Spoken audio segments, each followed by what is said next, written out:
Hi, everybody. Welcome to the webinar with Hifas Terra. And myself, I'm Yuwa. I'm a naturopath, nutritional therapist, and lecturer. And one of the things I feel really privileged to just be presenting about the mushrooms is I just think that it's such a great company, which I'm going to talk to you about shortly. And I think it's just a really important area. So I think hopefully this is an opportunity for us to widen our understanding or our appreciation of the application of the medicinal mushroom. So I know that there's a lot of well-established research around using the mushrooms, particularly for immune system modulation, but this is just an invitation just to see like a wider, broader perspective in how we can utilize them. So hopefully it's enjoyable, informative, and let's get cracking. Oh, page, excuse me.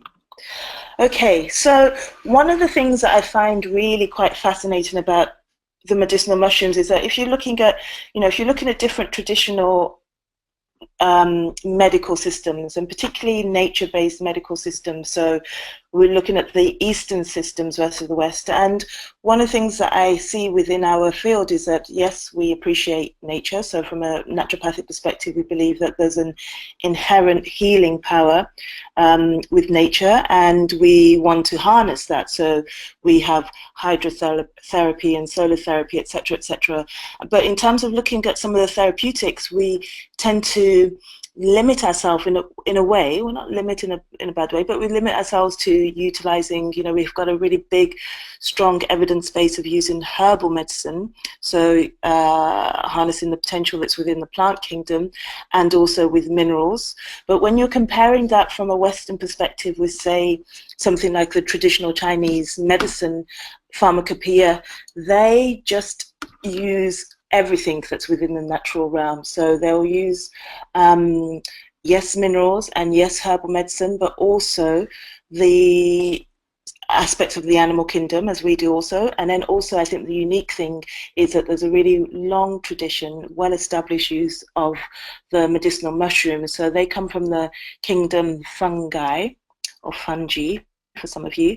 And I think it's a really interesting little, the fungi almost have this intermediary position between part kind of related to the plant kingdom and also related probably actually more so to the animal kingdom than to the plant kingdom. So there's this huge area, this huge kingdom of natural therapeutics that I think it's a really important thing for us to actually recognize within our natural protocols, nutrition, herbs, whatever our practices, to start seeing, well, what else can we get out of this kingdom of mushrooms. So here we'll see that using in culinary medicine, so the traditional Chinese medicine and Asian, not just Chinese actually, Asian medicine, so Japan, Asian, Southeast Asian medicine would actually utilize the medicinal mushrooms as cuisine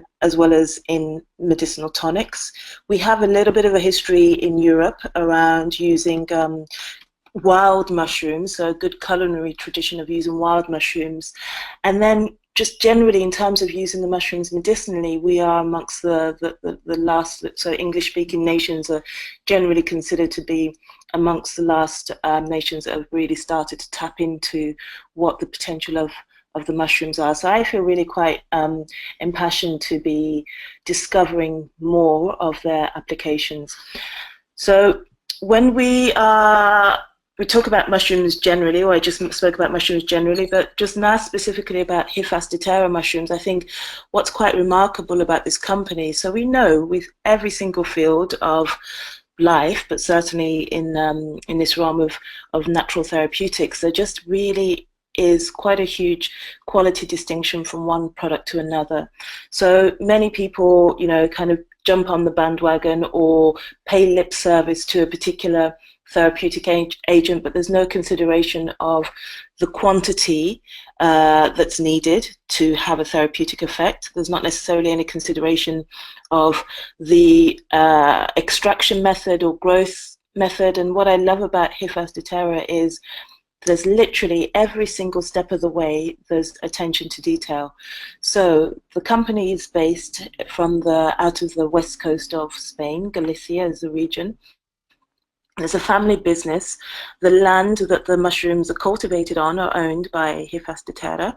So you can see here the top left picture. This is, well, actually all of those pictures are from the HQ in Galicia. So really just a really very beautiful, very clean, might I say, quite magical place to be, you know, if I use that word. It was just a very enlightening experience, actually being on this land and seeing the attention to detail that they make in the cultivation. So first and foremost, if you're looking at many other mushroom products, you'll see that they're actually cultivated on a grain.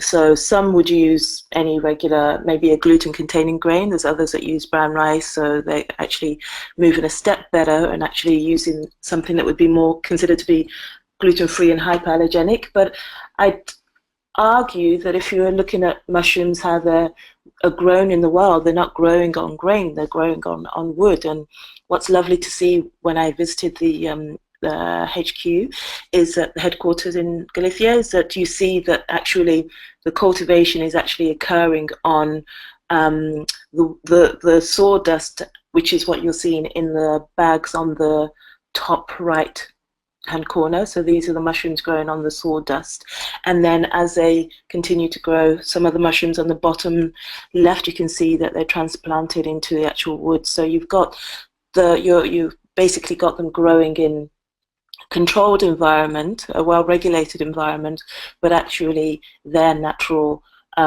wood environment and the types of wood. So there's a lot of chestnuts there in this region, but the types of wood are also made specific for the particular mushroom. So I think that's quite particular.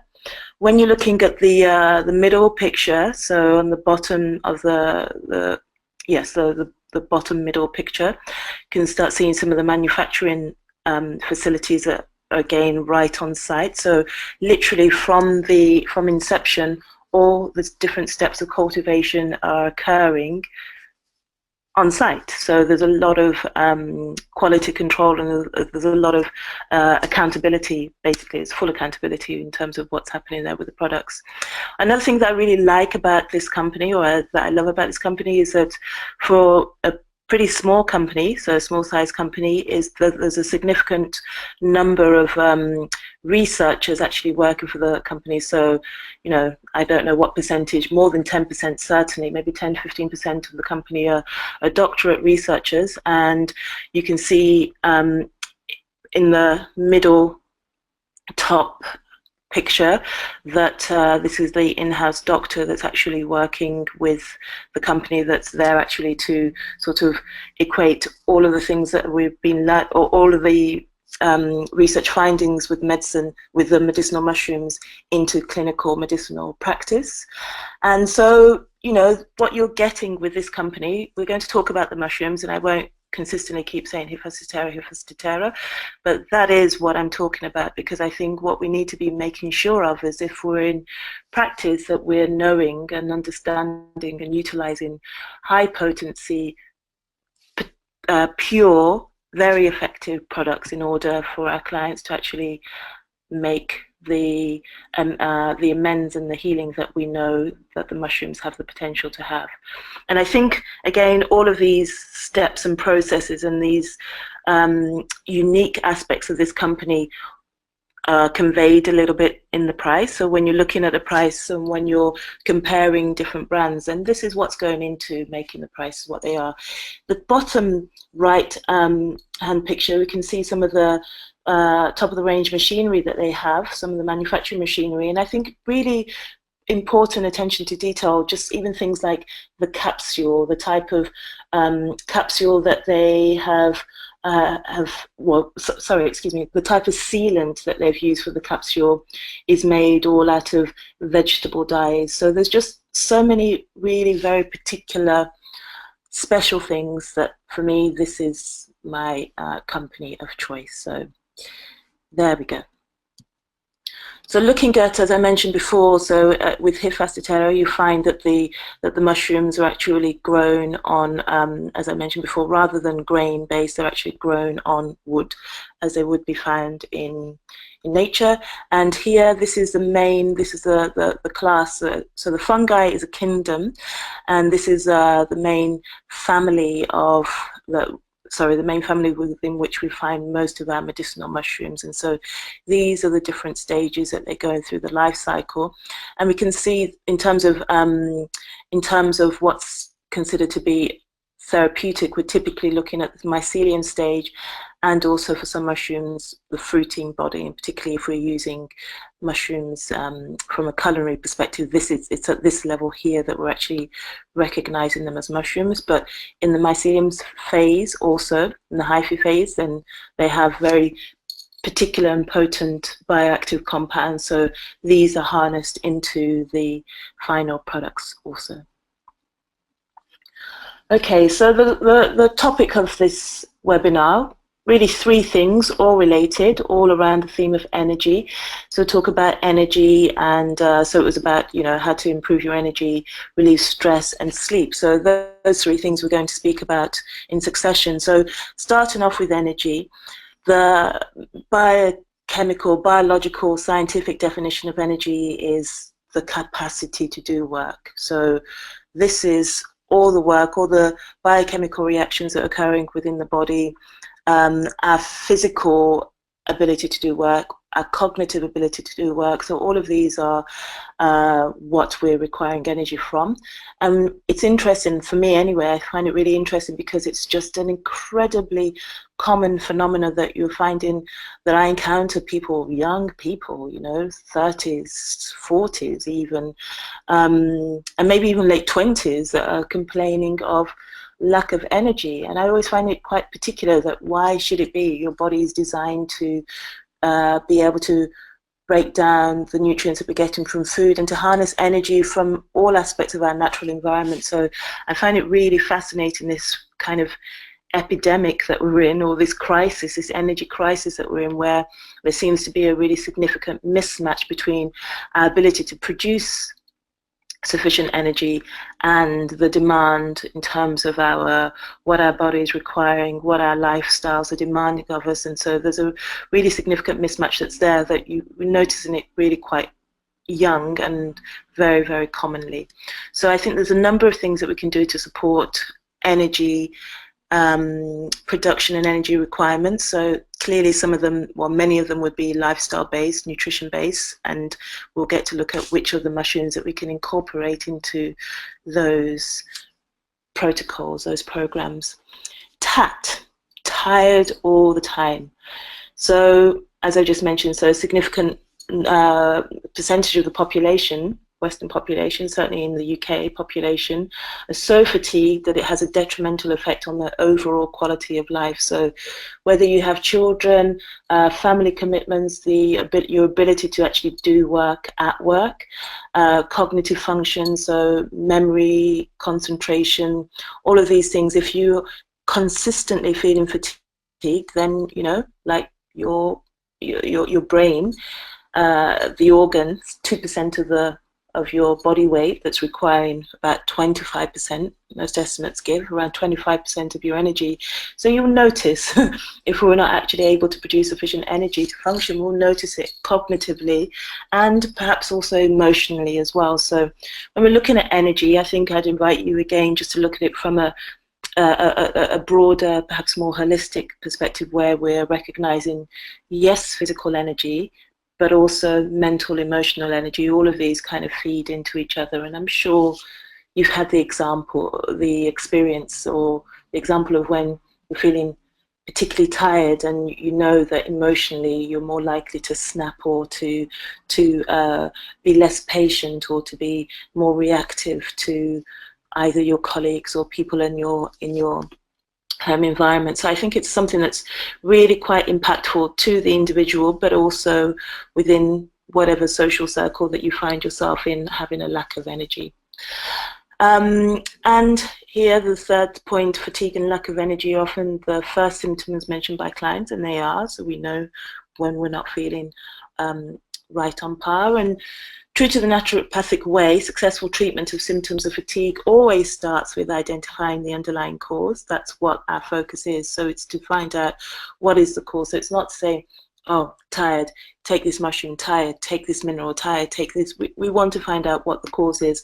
But then we can, once we've identified that, then we have a huge sort of toolkit. We're enhancing and expanding our toolkit of potential options that we can, therapeutic options that we can bring in to try to resolve the situation. So let's have just a really brief run through of energy production. So the energy currency for the body is ATP, so that's the form of energy that the body uses. So I often just describe it kind of like as money, you know, in terms of that's the energy currency that we're using in our commercial world. So in terms of buying and exchanging and doing different processes, we're using money. There's the energy capacity is within that. So in a similar way, in the ATP molecule, this is the energy capacity within that. So adenosine, which is an adenine bound to ribose, is the backbone, and then the triphosphate. So we have 3 phosphate groups attached, so bonded, attached to the adenosine component, the adenosine molecule, and the actual energy potential is there yielded within each of those phosphate bonds. So when we have a phosphate group broken off, so hydrolyzed, one phosphate group is hydrolyzed, so cleaved off from the compound, we have a release of energy. So the release is the energy is released from the bond, and then we're actually left with ADP, adenosine diphosphate, and a phosphate group. Then we have the potential to reattach the phosphate group to recreate ATP, and thus the cycle continues to roll by. When we're looking at actually the substrates for energy production, so I'm sure if we've all looked at labels, the back of the packet of our food, then we see that energy is measured as calories, one of the measurements. So we've got calories and kilojoules and kilocalories as a measurement, and we know that we get calories from the carbohydrates, fats, and proteins.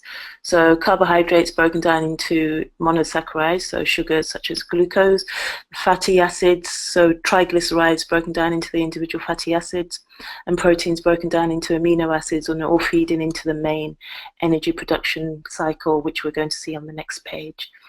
And so those are the macronutrients that we need, and actually we also know that alcohol yields quite a significant amount of energy.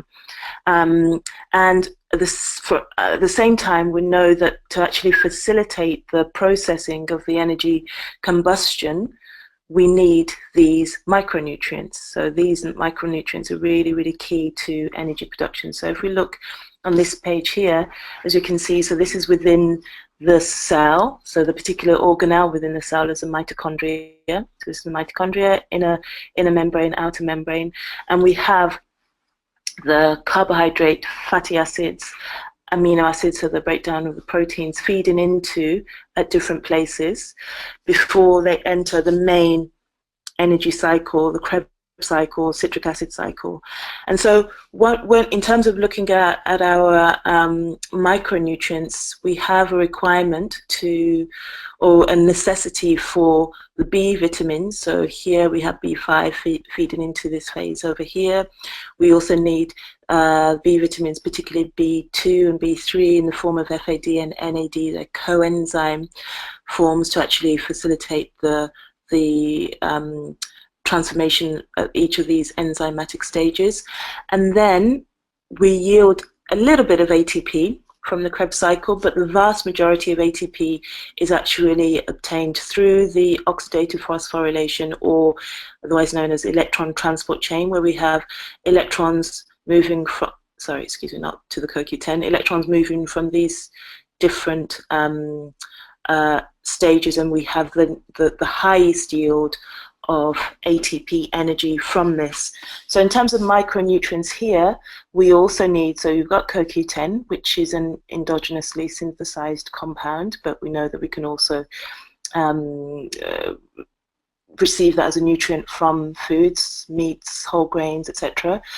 And we also need iron, we need some copper to make this pathway run, we need other minerals, we need magnesium to make this pathway run. So I think first and foremost, in terms of actual energy deficit, knowing and understanding the energy production mechanism, or at least to this level, then we at least know the first place is always going to be food. It's always going to be how do we increase the nutrient density, how do we balance the macronutrient composition of the diet. So that's our first port of call. And then secondary from that, then we start looking at, okay, well, what are the other ways in which energy is consumed? So what's the level of exercise? So we know exercise is beneficial to health, but is an excessive amount that's not balancing up with the amount of energy production. Also in terms of body type, so the mitochondria, we know that we find them much more abundantly in muscle tissue. So if you've got a much more muscular body type, metabolically you're much more active, and so we'd look at actually supporting your energy production, because there's a lot more energy consumption occurring with that particular body type. Sleep and stress, so two really important things which we're going to speak about later, but both of them really consuming a lot of energy. So we look at actual, as I mentioned before, sort of lifestyle management systems, lifestyle management techniques to support both sleep and stress. So we'll talk about those later. And then in terms of the immune system, so the immune system on an energy level, so I've mentioned before that the brain utilizes a significant amount of energy, and the immune system is also an energy demanding system. So we have any time that we have an unresolved, maybe low grade immune response, either from actual illness or maybe a low-grade inflammatory response, we're going to be consistently consuming energy there. And again, just to make this relatable, we know that we've had the experience, I'm sure, that if we've had a bit of a cold or we feel that we're coming down with something, we tend to notice that with our energy levels, and we'll also comment on our energy levels as a response to that. So just to, we've also, what I haven't actually listed here would be endocrine function. So energy is hugely governed by the endocrine system. So we'd, again, I mentioned stress, so adrenal function here, but also thyroid function would be another thing that would be important to make note of in terms of what is it that's consuming energy. So once we've figured out those factors that might be depleting energy, and we know that we've already started off with balancing the diet, then we have this opportunity to look at some of the other therapeutic agents to further support homeostatic balance. I love this diagram here of the mushrooms. So you can see that, in terms of the ones that Hifas Terra do, that we have a lot of different indications. And the mushrooms we're going to talk about today be reishi, which you can see has an impact on the nervous system, little on thyroid function, and we also have lion's mane, which has a huge impact in both the digestive system and the nervous system. So we'll talk about that at the end. And then the other mushroom is cordyceps. So in a previous webinar that I've done, we spoke about cordyceps and the use of medicinal mushrooms to support fertility and reproductive function. And cordyceps, again, is a really important mushroom for that, primarily because it has a really important action in regulating the hormonal system. So it has endocrine regulating effects.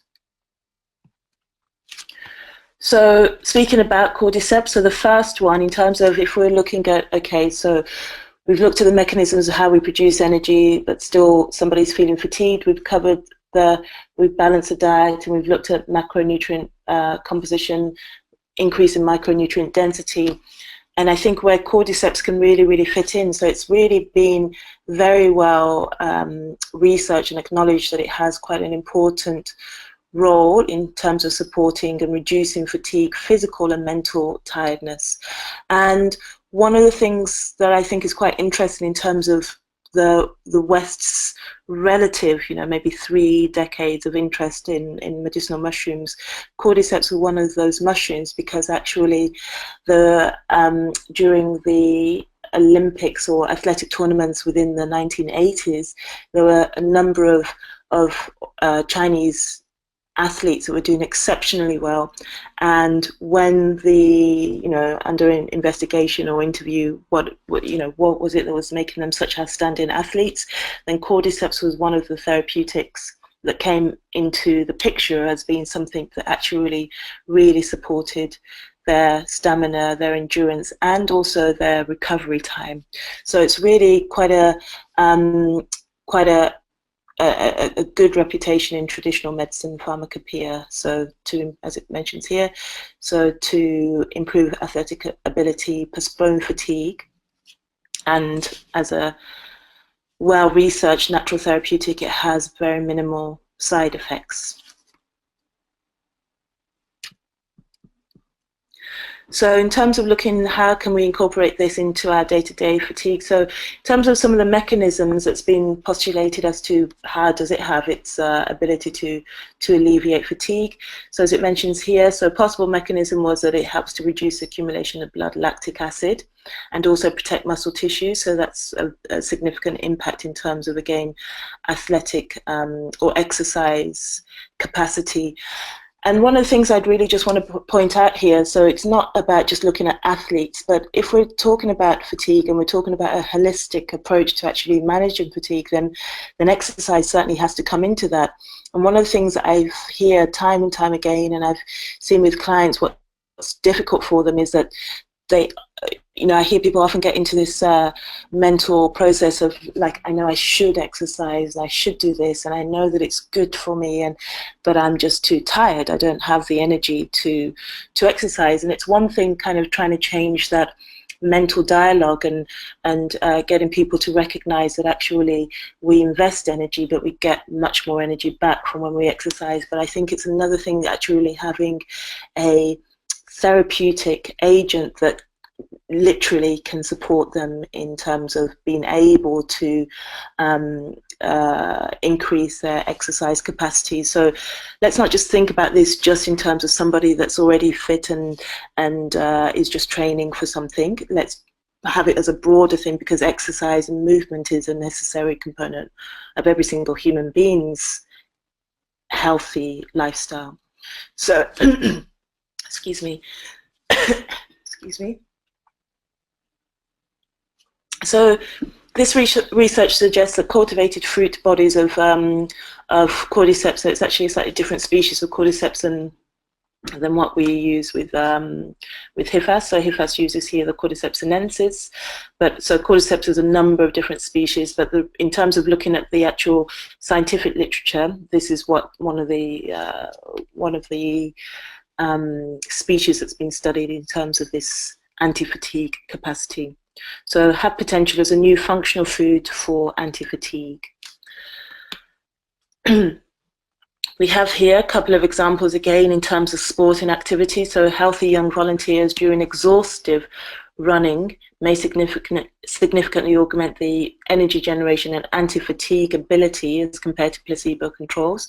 So this is what I was mentioning before. So we're wanting to actually support ourselves and our clients, if we're practicing, with actually how can we assist them in generating enough energy to get them moving, and once they've moved, how can we minimize the fatigue, the post-training fatigue, and so we can again start gently moving people into into a position of strength and of health. And particularly if we're working on not just aerobic activity, but as I mentioned, because the mitochondria, we know that they're abundant in muscle tissues, so I think we also need to put a focus on actually developing and sustaining and maintaining resistance exercise as well. We have here again another supplementation of cordyceps and use for long distance runners. Okay, so continuing on in terms of looking at endurance, so we have in terms of the functional effects such as relieving stress for humans living in technologically developed societies. So I think, again, this is from what we spoke about in the introduction, there's young people, 20s, 30s, maybe even younger. I haven't really encountered that many teenagers with energy issues, but the issue is that we've got this mismatch between what our bodies are able to process versus what our technologically developed lifestyles and our day-to-day lifestyles are demanding of us. So in terms of stress, or the stress that all of this activity has on us, the cordyceps has been shown to have an effect of modulating that also. From a traditional perspective, so as I mentioned, in the traditional Chinese medicine pharmacopoeia, then the medicinal mushrooms have been used for certainly centuries, if not millennia, and cordyceps has been associated with a multitude of different ailments. So this is not from a Western scientific perspective, but from a traditional perspective. So a range of different ailments, including longevity. So let's have a look at some of those things. So longevity, and actually it mentioned anti-aging.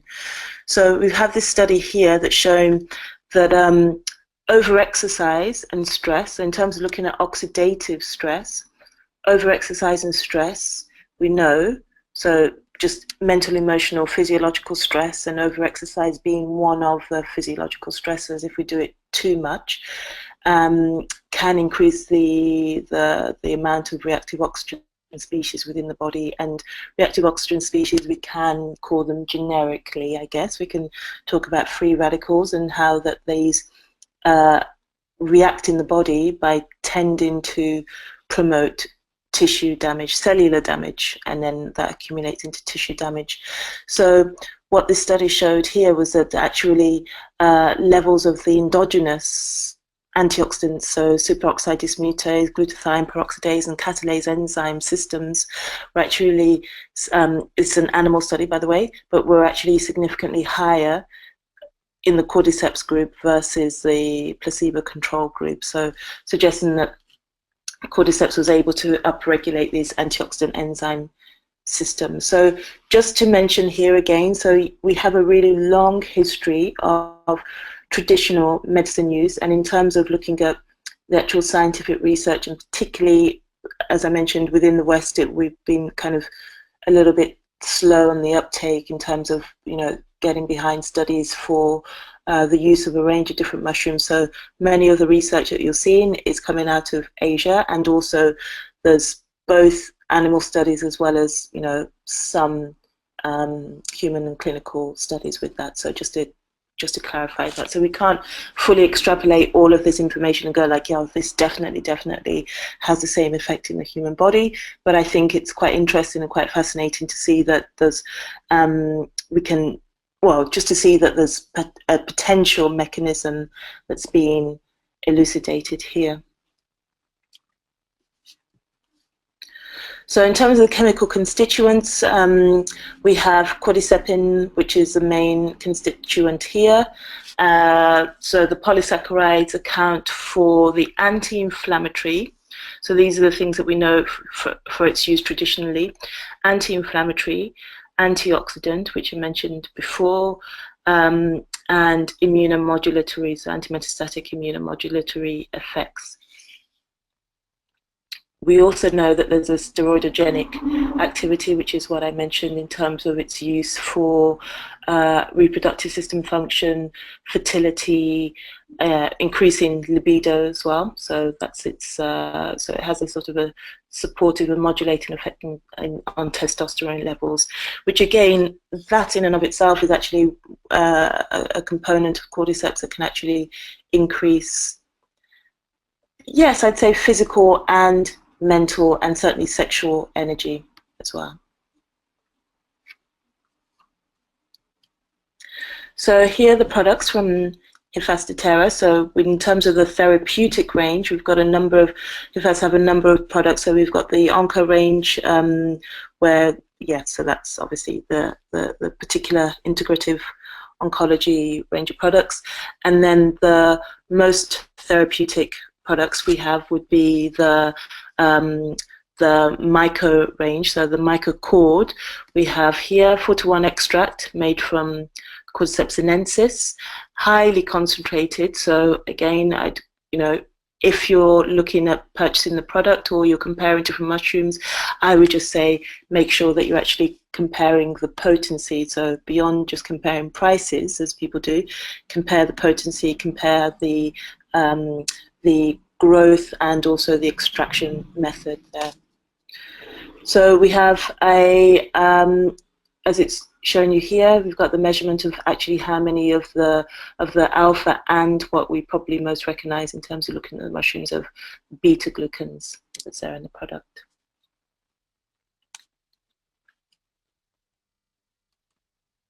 Other products with cordyceps, so we have this one, the Cordycin Sport. So this is a particular one designed for adjunctive, well, for physical activity, so to support that with physical activity. These ones I love and I use quite frequently actually. So these are the powders. So the superfood powders, I actually don't really use them in smoothies personally. Yeah, I just use it in food. So I'll often use it in if I'm doing like a stir fry, if I'm doing a soup, I like to blend it. Sometimes if I was to have a hot drink, or if I have like a kind of like a bulletproof coffee, then I probably get really far away from coffee for any of you coffee connoisseurs there, but I put all sorts of things in there, certainly cardamom, coconut oil, and the cordyceps would go in there as like a warm morning drink. So that's personally how I use it, but you can use it however, you can blend it into your smoothies if you like. Okay. When with stress, excuse me. With stress, so yes, we have here there's a few different models of stress. So we have kind of, I guess, most famously the general adaptation syndrome.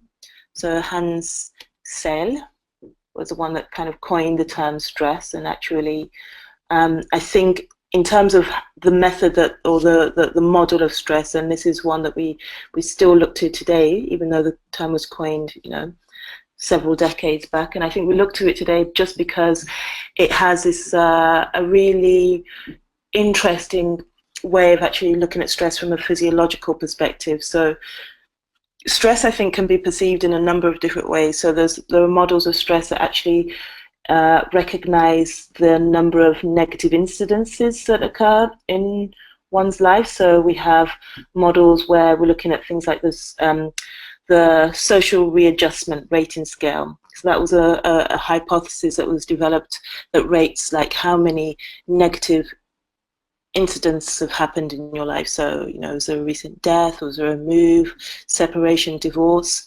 So there's all of these different activities that might happen that, yes, I'd say collectively we'd recognize that those are stressful situations. But I think the thing that I find quite fascinating about stress is that there's a huge cognitive component, because actually, in terms of what we know, it's maybe a little bit less what's actually happening to you, but more how you're perceiving what's happening to you. So looking at models of stress just from a sort of a social perspective isn't necessarily the case, and not everybody perceives the same things to be stressors. So I quite like the model of the general adaptation syndrome, because it takes into account anything that one is perceiving to be stress. So it might be something that's simple for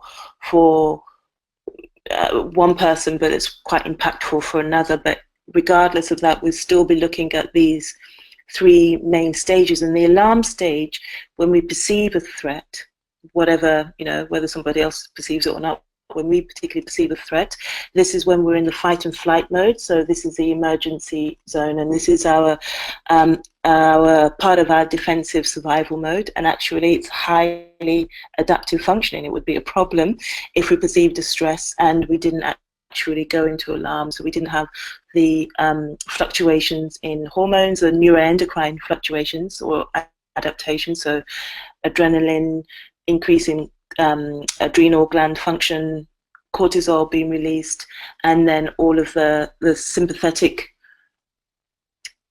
the aspects of the sympathetic nervous system where we're seeing changes in blood pressure, vasodilation, heart rate, breath rate, pupil dilation, etc., etc. So we need the alarm stage is a highly adaptive, functional stage for us to be in. So not all stress. We can't say that, you know, in our colloquial language, we're always looking at stress as a negative, bad thing. But actually, you know, it's good to have a stress response. The issue comes with these other two stages. So when the stressor, so this is actually sort of a response where we have an immediate threat and we either seek to remove ourselves from it, so that's the flight mode, or we seek to conquer the threat, so that's the fight mode. If the perceived stressor isn't removed, then actually we end up going into the resistance or adaptation stage. So again, we have a longer term of, or longer period of time in which many of these adaptations are occurring. So we have high resistance, and if that continues and continues, ultimately, because we've kind of changed we've changed our homeostatic, we're out of homeostatic balance. If that continues, the perception of stress continues, then actually the final stage is, again, really a not great stage to be in, where we end up being exhausted, and then we have very little response, and we're highly susceptible to illness. If there's any kind of colds going around, we'll be susceptible to that. So that's sort of like a general outline in terms of looking at stress. And so, as I mentioned before, because there's a huge cognitive component when we're talking about stress, then I think, again, in terms of managing it, then there'll be many aspects in terms of one's lifestyle, and again with the diet that you'd look at. And then if we're wanting to have as an adjunct using the mushrooms, then most definitely reishi mushroom is the go-to mushroom for this. So as it mentions here at the start, so chronic stress is a problem, not acute stress, but chronic stress ends up being quite destructive and pathological. And so reishi, one of the oldest and most valued of all the traditional medicines in the East. So this source suggests that there's 4,000 years of use in China and Japan. And in terms of what we're looking at, some of the constituents of reishi, so beta-glucan, again, are the things that are most well recognized. The polysaccharides also within the reishi. The immune, the stimulant activity, I think, again, in terms of looking at it as a support for stress, is a really important thing for us to recognize as a feature of it, just because when we're in that when we're in the third phase, the exhaustion phase, then this is when we are highly susceptible. So I think we've got a sort of a dual action of reishi to actually support nervous system regulation, and at the same time supporting our immune system, so we're less susceptible. A few other functions here with the triterpenes, so inhibit ACE, so angiotensin converting enzyme, so we're going to have an impact on blood pressure, which again with stress would do. And so this would be a lowering effect on blood pressure, whereas stress would increase blood pressure. And also, so the main effect on the nervous system, so with the adenosine, so it has a sort of a nucleotide component to it, and this is one of the things that's actually calming down and inhibiting the central nervous system. So in traditional medicine, it can be taken for long periods of time, so it kind of has a tonic effect. So with most of if we're looking at the other sort of big therapeutic class for stress, and again, many of these therapeutics are coming out of Asian medical systems. We have the class from the plant kingdom. We have the class of the adaptogen herbs. So we have the Eleutherococcus, Panax, ginseng, withania, which is the ashwagandha, also licorice, actually, glycyrrhiza. So we've got a range of different adaptogenic herbs, and pretty much all of them are also considered to be tonic herbs that we could take over a long period of time. So I think looking at reishi and that again, out of all of those adaptogenic herbs which we know and we love and we're seeing incorporated into the West in, in greater and greater ways, that actually reishi being one of the most prized of the mushrooms within the traditional medicine pharmacopoeia, I think this again has a really rightful place as something that we could be looking at taking quite consistently within our modern day high stress immune challenged lifestyles.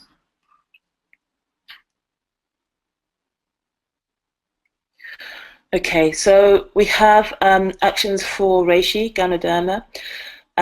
We have, as I mentioned before, the immune modulating effect. So the antiviral, anti-tumor, antibacterial. So you've kind of got a broader spectrum antimicrobial activity there. General immune stimulant, and as well as I mentioned with the ACE inhibiting effect. So we've got it as a hypertensive, which is going to have an effect of being a cardiotonic. And again, if we're looking at in Western cultures anyway, in terms of longer term health risks, so there haven't been any studies on, well, that I've encountered on using reishi for long term in terms of reducing cardiovascular instances. I haven't come across that, but I think again we can extrapolate some of this information, recognizing its effect on stress management and its impact on the cardiovascular system, and be thinking of suggesting it for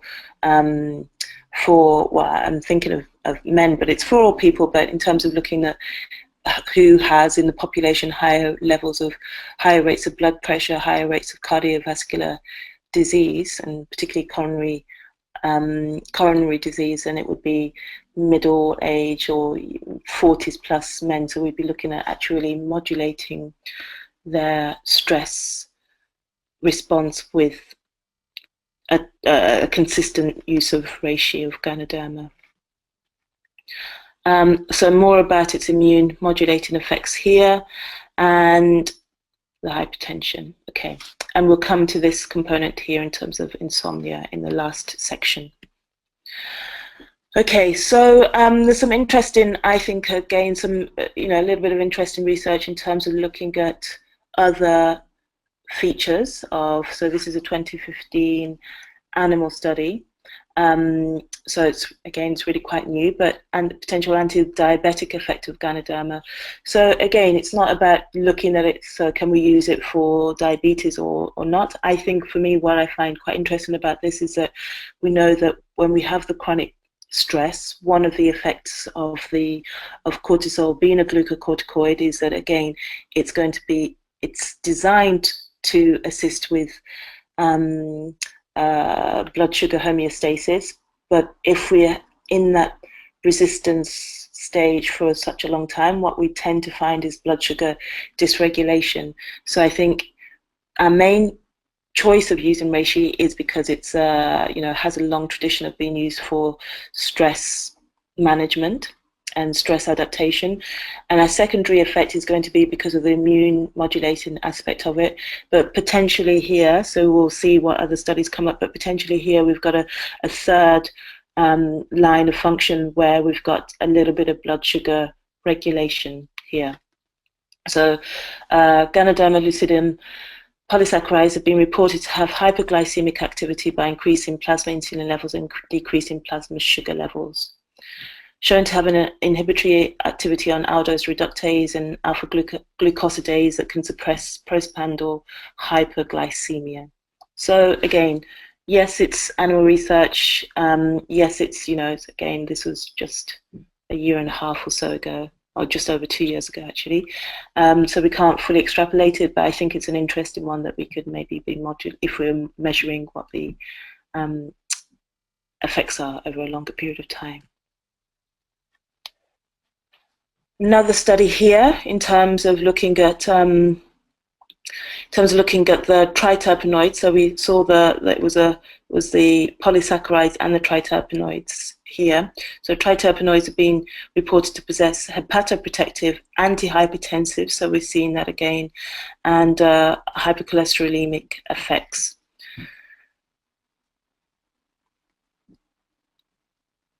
So in terms of what the reishi products are. So we've got the microrays, as we saw with the cordyceps, and because, you know, can we really separate stress from fatigue? If we're talking about looking at the general adaptation syndrome, and we're seeing that the first phase, the alarm phase, is adaptive, and the parts that are detrimental are resistance, certainly going into exhaustive phase. So with the chronic stress, where we'd be looking at actually using the reishi to support modulating the stress, the immune system, and potentially the blood sugar mechanism that's gone into disarray with stress. But I think that, again, it would combine really quite well with the fatigue aspects that we spoke about with the cordyceps that would start to arise over with prolonged and long-standing chronic stress. So we can happily take, we can happily take a combination of both of these mushrooms to support those systems even better. Other products with reishi, so you've got it for the little ones. So again, very safe to use across the life stage.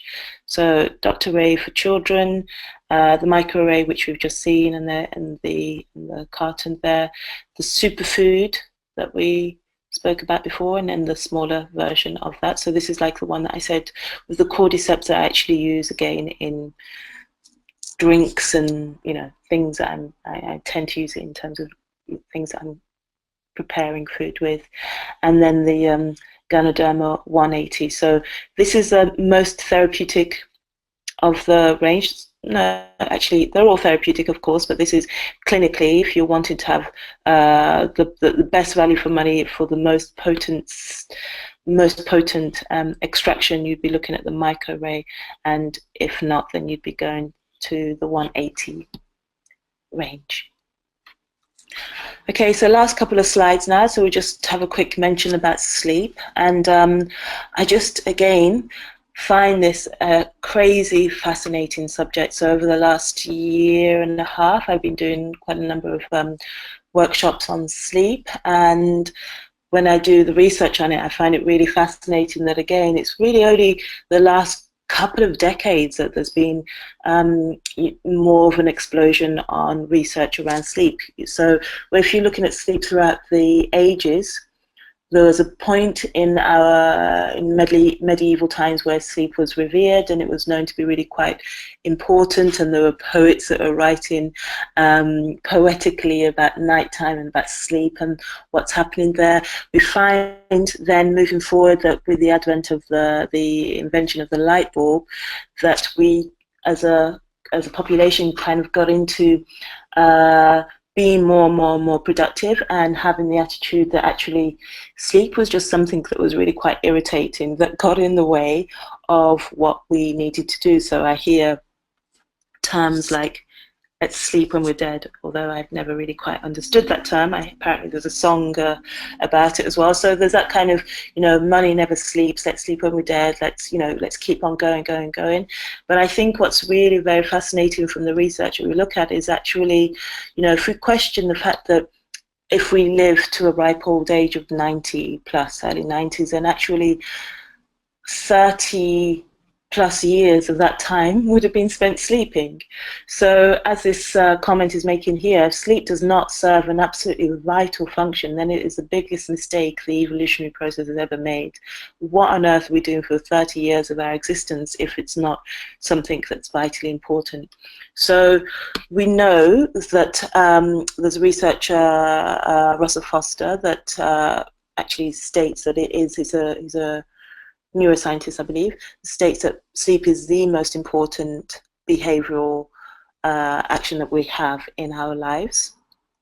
So really, first and foremost, we have to recognize the importance of it, the importance of it, the validity of it.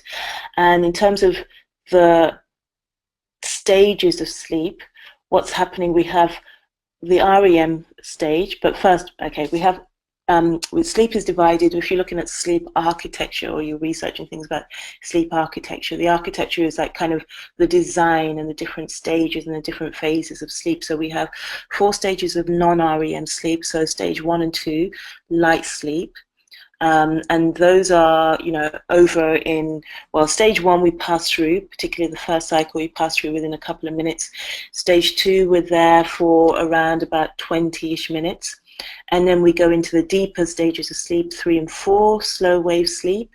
And then we can dip into REM sleep, which is a rapid eye movement stage, which is characterized by, yes, rapid eye movement, but also a paralysis of the musculature, so that when we're in this dream, highly cognitively processing dream phase and our eyes are moving, we can't. We're stopped from physically acting out what it is that we're seeing visually. Just as a slightly aside, the fact that we have these stages and stages 1 and 2 is that and that we dip into 3 soon after 20 minutes, which is why if you are a napper and you see the research around power napping, then again, power napping is pretty much 20 minutes, because we just want to stay in the light sleep phase rather than going down into the deeper stages of sleep. What we see that's happening when we're sleeping is that we have a lot of physical and mental regeneration. And, so in terms of physical regeneration, we have human growth hormone that's secreted, that's an anabolic hormone, so we have a lot of physical repair. And in terms of the mental regeneration, we know that it's only when we're asleep that really there's this process that occurs where the cerebral spinal fluid basically bathe around the neurons of the brain and actually starts to clear any of the cellular debris, including things like the amyloid plaque, away and out of the central nervous system. So a really, really key pivotal process for us, good adequate sleep, and it's key for promoting creative thinking, so creativity, problem solving, and emotional well-being. And I just thought I'd point that out because, again, it's very tempting. I have to acknowledge myself in this. It's just very tempting just to think of, keep on going, keep on going, keep on going. But actually, if we miss our sleep, we find that the next day is much less productive in terms of, well, depending on what we're doing, but it's much less productive.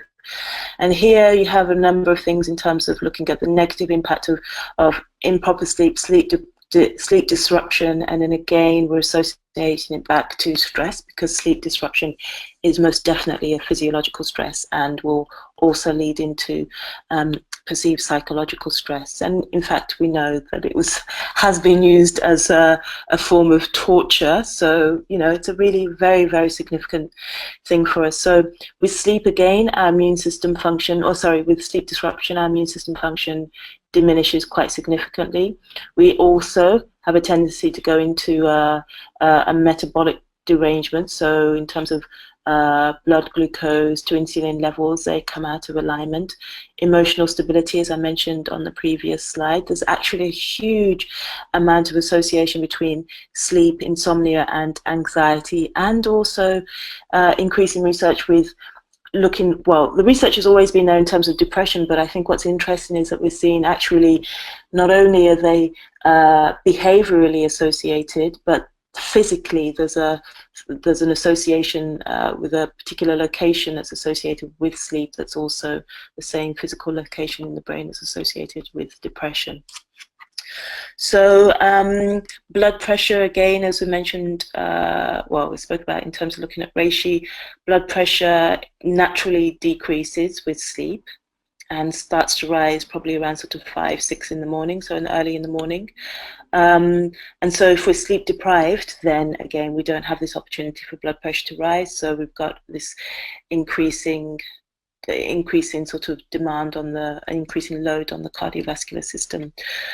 So without a doubt, one of the main mushrooms that we go for again would be the Ganoderma. So we spoke about it in relation to stress, but it also has a huge application in terms of reducing insomnia and the associated anxiety, and also the associated hypertension, because as we saw before, we had a hypoglycemic action, and also the blood glucose or the metabolic regulation that's arising from that as well. So traditional name spirit mushroom points to the sedative action of its triterpenoid components on the central nervous system, and it is prized in cases of insomnia. There's that beautiful shell-like structure of reishi. So we saw the microray before. So a highly potent concentrated supplement.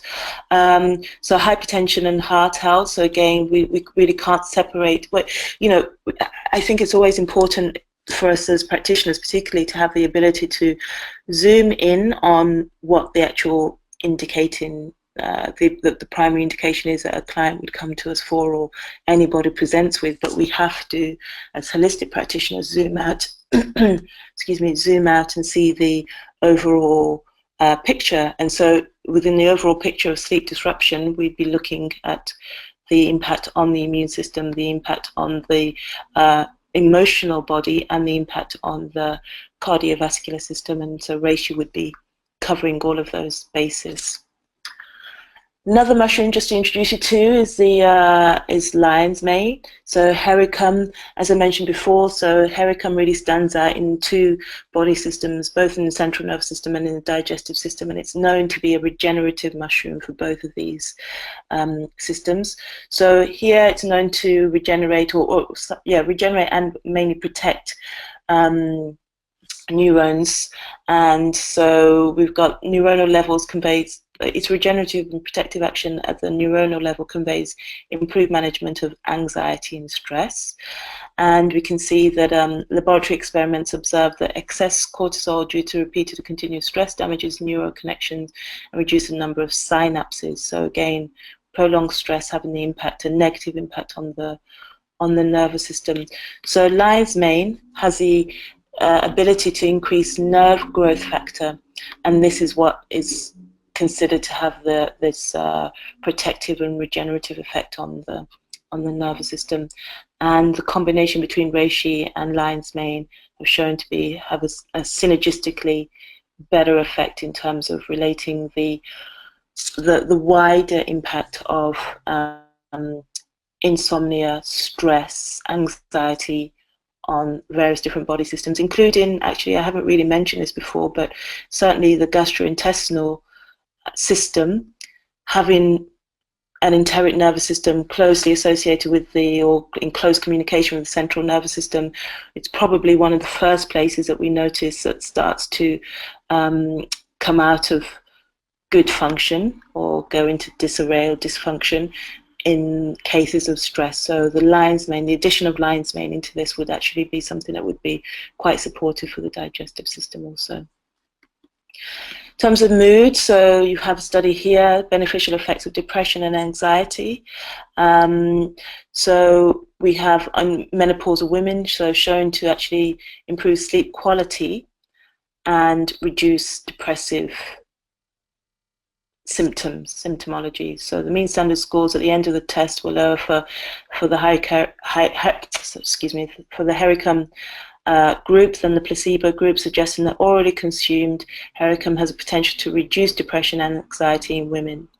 But I think what's interesting is that, again, in terms of the mechanism, it's not considered to be the same mechanism that we saw on the previous slide with the nerve growth factor, which was a protective and regenerative capacity. There's, again, a yet unknown mechanism as to how it has this effect. So improving cognitive impairment. You have, I'll let you kind of read those studies with the slides, but basically here what we're seeing is that we have the ability of the 8, 12, and 16 weeks, so groups of 50 to 80-year-olds, the mushroom group significantly increased scores on the cognitive function scale compared with the placebo group. So looking at the lion's mane mushroom, so again, the myco range is the therapeutic, the most potent therapeutic product and most cost effective for potency we have. We have the Dr. Leo to go with the Dr. Ray. So for children, supporting again nerve and digestive system support, and the powders, the superfood powder that we could kind of blend however which way that you like. So this is the end of the presentation. I really thank you so much for your time and your attention and your patience in waiting to receive the recording. So questions, I believe, have been answered by the Hifas Terra staff. So I'd really just encourage you to find them. You can get the products from both the natural dispensary if you're a practitioner. You can get the products directly from Hifas Terra, and also you're finding them in more and more outlets on the high street. So some health food store chains as well as some independent health food stores. So thank you again for your time and your attention, and I look forward to speaking to you at the next webinar or presentation that we do. Take care. Bye.